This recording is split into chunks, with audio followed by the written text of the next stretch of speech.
Welcome to People in Profit. I'm Kate Moody. Coming up, how to support female tech entrepreneurs. Digital Women's Day is helping new business leaders flourish in France, as well as across Europe and Africa.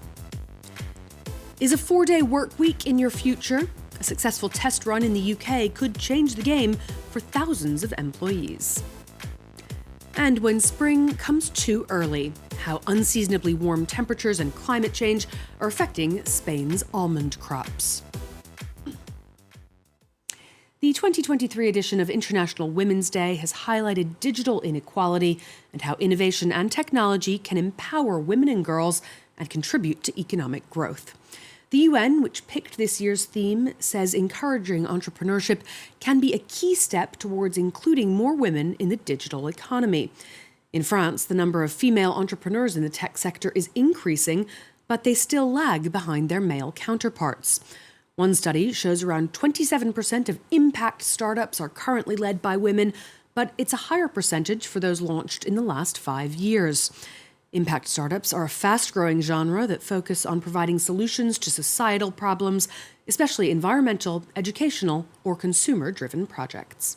I'm joined by Delphine Remy-Boutang, founder of JFD, that's the Journée de la Femme Digitale, or Digital Women's Day. Thank you for being with us on set today. Your business is described as an international growth accelerator for women. Concretely, what does that entail? Well, thank you for having me, Kate. What JFD means is probably more than Journée de la Femme Digitale. Over the last 11 years now, it's join forces and dare. And what we want is for women to dare more, to feel that they can innovate and they can start their own companies, and they can also be part of this big picture of what technology can bring to the world. Your latest study does show an increase in the number of new startups that are led by women here in France. Why are we seeing that? So those numbers that are absolutely positive and encouraging for the future, because this study really shows about startup of impact. They're there. Women are in the place of where they should be, because this is where investors are looking at. So impact is a very growing sector, and they've always been interested in taking care of others, but today they're taking action, they're creating their companies, and investors are to look at that and really invest in them. What do female entrepreneurs bring to the table that's different? I don't like to say that there is a female leadership, but I think actually maybe there is. There is something about us that is, well, first of all, different. We're very strong. And what we believe is that the power by itself doesn't mean anything. It's the power of doing that means something. The power of doing something together that means something. And that's also what this study shows, is that women are creating startups of impact, and they're doing it with their male counterpart. So it's a good news, and it's an information that men should take into consideration. We often say women are role model for other women, but I think women should be also role model for men. You underscore the need for more investment in women-led startups, but there's also a lot else that goes on behind the scenes, starting with education and policy framework that's really necessary in order to help support these entrepreneurs. Definitely. I think education is key. Sir Robinson used to say, to change the world, you need to start changing education. And I think you need to start really from the beginning to start with changing education and increasing young girls to be interested in those new technology. That's one thing.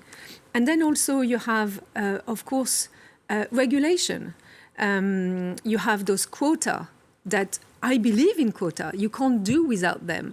And you need to have to reinforce that.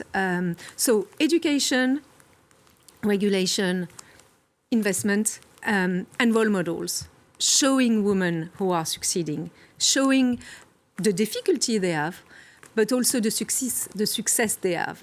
And that's very powerful for other women. JFD is also very active in Africa in supporting the growing numbers of female entrepreneurs that are there. What kind of projects could you tell us about there? We sometimes forget, but Africa is the largest continent in the world of women entrepreneurs. It has the largest number of women entrepreneurs. In Africa. That's the first continent in the world that has the largest numbers. So we need to, be aware of that. Angola is actually also the number one country of that. So there is a lot of women entrepreneurs over there that also needs to meet other women entrepreneurs, to meet other entrepreneurs, to grow internationally. And so that's what we do. We also help them with scholarship. We were talking about education. We help them with helping funding their education in technology. And we help them for their project to become a reality. So it's a lot of the same kind of support that French women need when they're launching their own projects. Yes, absolutely. I think we all need the same. We need to be heard. We need to be trusted. We need to be to convinced that the world is going to get better if we are part of this new world that we want to be better because of technology. Something is about to happen that is not very good for the world because, we're talking about intelligence artificial and all of this, that if it's only seen by men's eyes, it's not going to be a good world that we want to all be living in. So it's urgent and we need to take action very quickly. The idea of investing in women-led businesses isn't confined just to Africa or France. It's really a global issue. Absolutely, Kate. It's a global issue. And at GFD, we're taking it in Europe, we're taking it in Africa, and we're starting now taking it with the Abeona network in Canada, with the French Tech Toronto and Grand Paris. And this study, Invest in Her, that we did in partnership with EY and France Digitale, is the very first study on the startup of Impacts, but is the first study of many more to come. And I would like to have another study that is going to be an international study about this, because this has never been done before. Delphine Remy-Boutang, thank you so much for being with us today. Thank you, Kate. Well, can working less actually mean being more productive? A large-scale trial of a 4-day work week in the UK has shown benefits for both workers and employers, with about 9 out of 10 companies that participated saying they were likely or extremely likely to implement the changes. It's part of a broader reevaluation of how work is done, with potential recruits looking for hybrid or flexible models and a better work-life balance. Charles Pellegrin's here with more. Tell us about some of the conclusions of this UK pilot program when it comes to workers specifically. Well, first off, the verdict is almost unanimous. 90% of the 2,900 workers in the trial said they would definitely want to continue with this schedule, saying their productivity has stayed the same or even increased. It makes sense when you look at what many got out of it. 55% said that working 80% of the time for 100% of the pay led to an increase in their ability at work. Stress was reduced too, with 71% reporting reduced levels of burnout. And over a third of respondents also said the scheme improved their physical health as they have more time for exercise and less fatigue. And finally, 60% of respondents also reported they were now more able to handle both their work and taking care of their loved ones. What about from a business point of view? Well, for the 61 businesses that participated in the trial, it seems like the experience was mostly positive. First off, they saw a dramatic drop in staff turnover, with fewer employees leaving. And when it comes to generating income for the 23 companies that supplied sufficient data, well, revenue was stable, even with reduced work hours rising 1.4%. 92% of the organizations that participated have opted to continue with the experiment. This is an increasingly international issue. What's next for the 4-day working week campaign? Well, this latest UK trial was the largest coordinated pilot program so far, and it added to other trials that took place in Ireland, Canada, and Australia, as well as other places. In total, 91 companies and 3,500 workers participated around the world, but that still makes for a relatively small data set. That explains why more programs will continue to take place in the coming weeks and months in places like Europe, Brazil, and South Africa that you can see in blue on the map here. Now, more campaigning will be needed, though, as some believe the trials to be self-serving, as they only involve companies that are already open to the idea of trying this experiment. Charles Pellegrin, thanks so much for that update.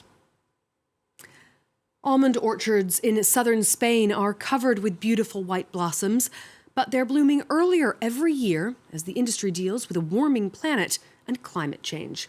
It's having knock-on effects within the agricultural industry, as Nicholas Rushworth reports. The almond trees here in Almoja in southern Spain provide a livelihood for hundreds of families. Local farmers, however, are worried about how climate change is affecting the flowering of the almond blossoms. There's been a change in the climate, and what this does to the tree is that it flowers earlier. The almond flowers, and when a cold day comes, it kills it. It freezes it. This professor of botany at the University of Malaga says the early appearance of flowers is out of sync with pollinators, and so fruit will not form. When flowering is brought forward, which is what we are seeing also in many vegetables and plants, it's being brought forward so much that they do not manage to hold on until the pollinators appear. Bees are among the most important pollinators. If unseasonable weather affects flowering, it means no food for them. People working in agriculture have to be united because pollination is one of the most important things. Many crops need our hives, as in the case of the almond trees, where pollination is cross-pollinated. The more bees, the more almonds there are. Protecting the almond and other crops here in southern Spain is a huge challenge. Climate experts say the Mediterranean is expected to be one of the fastest warming regions of the world in the coming years. That's all for now. Don't forget you can find this and our previous shows on the France 24 website or as a podcast wherever you usually listen. You can also get in touch with your comments and questions on social media.